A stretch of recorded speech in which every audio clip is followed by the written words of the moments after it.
এখানে কি আছে করেন না ভাই। জুম করতেছেন? তো সোনা পাখি সবাই তো কক্সবাজার গিয়ে খাট কাঁপায়, তো তুমি কোথায় কাঁপাতে যাচ্ছ? কাপানের জন্য কক্সবাজার বেস্ট। কেন মামুনি, ঢাকা শহরে কি খাট কাঁপে না?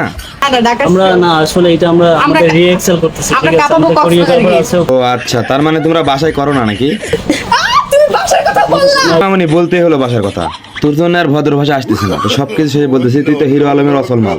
হিরোর অচল মালগুলো আমি অসল মাল বলতে কোনো কথা না। এই শালা তুই ফিরি ফিরি খাবো, তোর কাছে আবার অসল আর চল আছে নাকি? মাল কোন জায়গা থেকে খারাপ? মোবাইল দিয়ে না মামুনি, কোনো জায়গাতেই খারাপ না, শুধুমাত্র সাইলেন্সার কালো। তার মানে তুমি বলতে চাচ্ছ মাল কড়া আছে নাকি? মাল পুরো একের, কোনো অচল বলতে কোনো কথা নেই, বুঝেন নাই? মোবাইল দিয়ে আমি ঠিক করে নিবো। এই যে মোবাইল দিয়ে ঠিক করে নিব। কোন ধরনের মোবাইল এটা? সাদা না কালো? সাদা না মামুনি ঠিক আছে, মোবাইল দিয়ে ঠিক করতে হবে না, মোবাইল তো ভিতর থেকে বের হবে।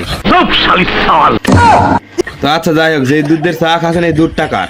কার দুধ মানে এটা হচ্ছে গরুর দুধ হবে। ওহো মামুনি, আমি তো ভাবলাম যে তোমার দুধ। আমার দুধ বলতে আমি তো আসলে গরু টরু পালি না, ছাগলও পালি না যে আমার দুধ দিয়ে আমি চা বানিয়ে দেবো। ওহো মামুনি, যাই হোক, তো শুনলাম যে কক্সবাজার যায় নাকি আপনি বড় বড় করছেন। কক্সবাজার গেলে বড় বড় হয়ে যায়। আমার তো আগে থেকেই প্রয়োজনের থেকে বেশি বড় বড় তোমার।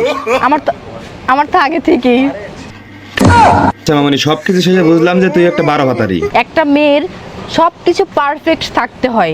মেয়ের কথা তো বলতে পারবো না, কিন্তু তুই যে একটা 12 ভাতারি সেটা তো কনফার্ম। ফাইজলামি করতেছেন আপনারা। ক্যামেরা অফ করেন না ভাই। না আমি বুঝলাম না এইখানে কি আছে করেন না ভাই। জুম করতেছেন?